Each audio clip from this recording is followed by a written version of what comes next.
ಈ ಒಂದು ಅಂತ ಒಂದು ಮನವಿ ಬಂದು ಖಂಡಿತ ಈ ಒಂದು ಮನವಿಯನ್ನು ನಮ್ಮ ಶಾಸಕರು ಮತ್ತೆ ನಮ್ಮ ಮಂತ್ರಿಗಳು ತಿಳಿಸಿ ಅಣ್ಣ ಹತ್ರ ಅಧಿಕಾರ ಇರಬಹುದು, ಆದ್ರೆ ಅವ್ರು ಮನಸ್ಸು ಮಾಡಿದ್ರೆ ಈಗ ನಮ್ಮ ಮುಖ್ಯಮಂತ್ರಿಗಳ ಹತ್ರ ಅವರೊಬ್ಬ ಅಣ್ಣ ತಮ್ಮಂದ್ರಿಗಿಂತ ಹೆಚ್ಚಾಗಿದ್ದಾರೆ. ಹಮಾಲಿಗಾರರ ಕ್ಷೇಮಾಭಿವೃದ್ಧಿ ಸಂಘದ ವತಿಯಿಂದ ಶುಕ್ರವಾರ ನಗರದ ಎಪಿಎಂಸಿ ಮಾರುಕಟ್ಟೆ ಆವರಣದಲ್ಲಿ ವಿಶ್ವ ಕಾರ್ಮಿಕ ದಿನಾಚರಣೆಯನ್ನು ಅತ್ಯಂತ ಶಿಸ್ತಿನಿಂದ ಆಚರಿಸಲಾಯಿತು. ಕಾರ್ಯಕ್ರಮದಲ್ಲಿ ವಿಶೇಷ ಆಹ್ವಾನಿತರಾಗಿ ಭಾಗವಹಿಸಿದ ಎಐಸಿಸಿ ಸದಸ್ಯ ರಕ್ಷಾ ರಾಮಯ್ಯ ಅವರು ಮಾತನಾಡಿ, ದೇಶದ ಅಭಿವೃದ್ಧಿಯಲ್ಲಿ ಕಾರ್ಮಿಕರ ಪಾತ್ರ ಮಹತ್ವದ್ದು. ಕಾರ್ಮಿಕ ದಿನಾಚರಣೆಯ ಅಂಗವಾಗಿ ಅವರ ಸೇವೆಯನ್ನು ಗೌರವಿಸುವುದು ನಮ್ಮೆಲ್ಲರ ಜವಾಬ್ದಾರಿ. ಯಾವುದೇ ಕೆಲಸ ಚಿಕ್ಕದು ಅಲ್ಲ. ದಿನವಿಡೀ ದುಡಿಯುವ ಕಾರ್ಮಿಕರ ಜೀವನ ಅಭಿವೃದ್ಧಿ ಕಂಡ್ರೆ ದೇಶವು ಅಭಿವೃದ್ಧಿ ಕಾಣ್ತದೆ ಅಂತ ಹೇಳಿದರು. ಈ ವೇಳೆ ಚಿಕ್ಕಬಳ್ಳಾಪುರದ ಎಪಿಎಂಸಿ ಮಾರುಕಟ್ಟೆಯಲ್ಲಿ ದುಡಿಯುವ ಕೂಲಿ ಕಾರ್ಮಿಕರಿಗೆ ನಿವೇಶನ ಒದಗಿಸುವ ಕುರಿತು ಹಿರಿಯ ವರ್ತಕ ಕಣಜೇನಹಳ್ಳಿ ಕೆವಿ ಸುರೇಶ್ ಅವರು ವಿಷಯವನ್ನು ಗಮನಕ್ಕೆ ತಂದರು. ಇದಕ್ಕೆ ಪ್ರತಿಕ್ರಿಯಿಸಿದ ರಕ್ಷಾರಾಮಯ್ಯ ಅವರು ಸ್ಥಳೀಯ ಶಾಸಕ, ಸಚಿವರು ಹಾಗೂ ಮುಖ್ಯಮಂತ್ರಿಗಳ ಗಮನಕ್ಕೆ ತಂದು ಸಾಧ್ಯವಾದಷ್ಟು ಬೇಗ ನಿವೇಶನ ಒದಗಿಸುವ ನಿಟ್ಟಿನಲ್ಲಿ ಕ್ರಮ ಕೈಗೊಳ್ಳುವ ಭರವಸೆ ಕೊಟ್ಟರು. ಒಂದು ಮನವಿಯನ್ನು ಮಾಡಿದ್ದಾರೆ.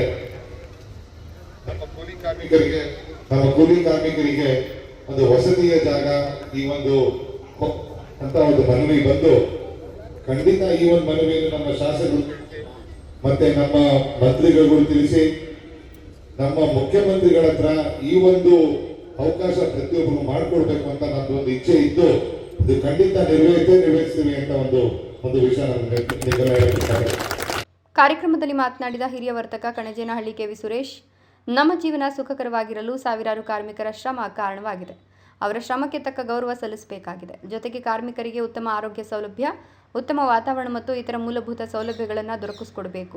ಅವರ ಮಕ್ಕಳಿಗೆ ಉತ್ತಮ ಶಿಕ್ಷಣ ಲಭಿಸಬೇಕು. ಕಾರ್ಮಿಕರ ಕಲ್ಯಾಣ ನಮ್ಮೆಲ್ಲರ ಕರ್ತವ್ಯವಾಗಿದ್ದು ಅವರಿಗೆ ಸಮಾನ ಅವಕಾಶ ಮತ್ತು ನ್ಯಾಯ ಸಿಗುವ ಸಮಾಜವನ್ನು ಕಟ್ಟಲು ನಾವು ಒಗ್ಗೂಡಬೇಕು ಅಂತ ಹೇಳಿದರು. 2013ರಿಂದ ಹೇಳ್ತಾನೆ ಇದ್ದೀವಿ, ನಮ್ಮ ಕಾರ್ಮಿಕರು ನಿರ್ಗತಿಕರು ಮನೆ ಇಲ್ದಿರ ಜಾಗ ಇಲ್ದಿರ ಎಷ್ಟೋ ಜನ ಈಗ ಬಾಡಿಗೆ ಮನೆಗಳಲ್ಲಿದ್ದಾರೆ. ಅವ್ರ ಬಾಡಿಗೆ ಕಟ್ಟಕ್ಕೂ ಕಷ್ಟವಾಗ್ತಾ ಇದೆ. ಎಲ್ಲರೂ ಸ್ಟೇಜ್ ಮೇಲೆ ಹೇಳೋಗ್ತಾರೆ, ನಾವು ಇವಾಗ ಮಾಡ್ತೀವಿ ಅವಾಗ ಮಾಡ್ತೀವಿ ಅಂತ. ನಾವು APMCನ ಒಂದಿನ ಬಂದ್ ಮಾಡಬೇಕು ಅನಿಸ್ತೈತೆ. ಯಾಕಂದ್ರೆ ನಮ್ಗೆ ಕೆಟ್ಟ ಹೆಸರು ಬರಬಾರ್ದು ಅನ್ನೋ ಉದ್ದೇಶ ನಮಗಿದೆ. 2013ರಿಂದ ಅವ್ರ ಹೆಸರು ಹೇಳಬೇಡ, ಆವಾಗಲಿಂದ ಇವಾಗವರೆಗೂ ಯಾರೊಬ್ಬರು ನಮ್ಮ ಕಾರ್ಮಿಕರಿಗೆ ಸ್ಪಂದಿಸಲಿಲ್ಲ. ಇನ್ನು ಚಿಕ್ಕಬಳ್ಳಾಪುರದ ಅನೇಕ ಕೂಲಿ ಕಾರ್ಮಿಕರು ಮತ್ತು ಹಮಾಲಿಗಾರರು ಮನೆಯಿಲ್ಲದೆ ಸಂಕಷ್ಟದಲ್ಲಿದ್ದಾರೆ.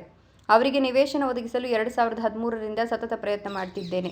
ಹಲವಾರು ಜನಪ್ರತಿನಿಧಿಗಳು ಕೇವಲ ಆಶ್ವಾಸನೆ ನೀಡಿದ್ದು ಪ್ರಾಮಾಣಿಕ ಪ್ರಯತ್ನ ಮಾಡದೇ ಇರುವುದು ನೋವಿನ ಸಂಗತಿ ಅಂತ ವಿಷಾದ ವ್ಯಕ್ತಪಡಿಸಿದ ಅವರು, MS ರಾಮಯ್ಯ ಅವರ ಕುಟುಂಬ ಸಮಾಜ ಸೇವೆಗೆ ಪ್ರಸಿದ್ಧವಾಗಿದ್ದು ಸಮಾಜಕ್ಕೆ ಆ ಕುಟುಂಬದ ಕೊಡುಗೆ ಅಪಾರವಾಗಿದೆ. ಆ ಹಿನ್ನೆಲೆ ರಕ್ಷಾರಾಮಯ್ಯ ಅವರು ನಮ್ಮ ಕಾರ್ಯಕ್ರಮದಲ್ಲಿ ಭಾಗವಹಿಸಿರುವುದು ಸಂತಸದ ಸಂಗತಿ. APMC ಕೂಲಿ ಕಾರ್ಮಿಕರು ಮತ್ತು ಹಮಾಲಿಗಾರರಿಗೆ ನಿವೇಶನ ಹಂಚಿಕೆ ಮಾಡುವ ನಿಟ್ಟಿನಲ್ಲಿ ಕ್ರಮ ಕೈಗೊಳ್ಳಬೇಕು ಅಂತ ಮನವಿ ಮಾಡಿದರು. ಕಾರ್ಯಕ್ರಮದ ಅಂಗವಾಗಿ APMC ಮಾರುಕಟ್ಟೆಯ ಕೂಲಿ ಕಾರ್ಮಿಕರು ಮತ್ತು ಹಮಾಲಿಗಾರರನ್ನು ಸನ್ಮಾನಿಸಿ ಗೌರವಿಸಲಾಯಿತು.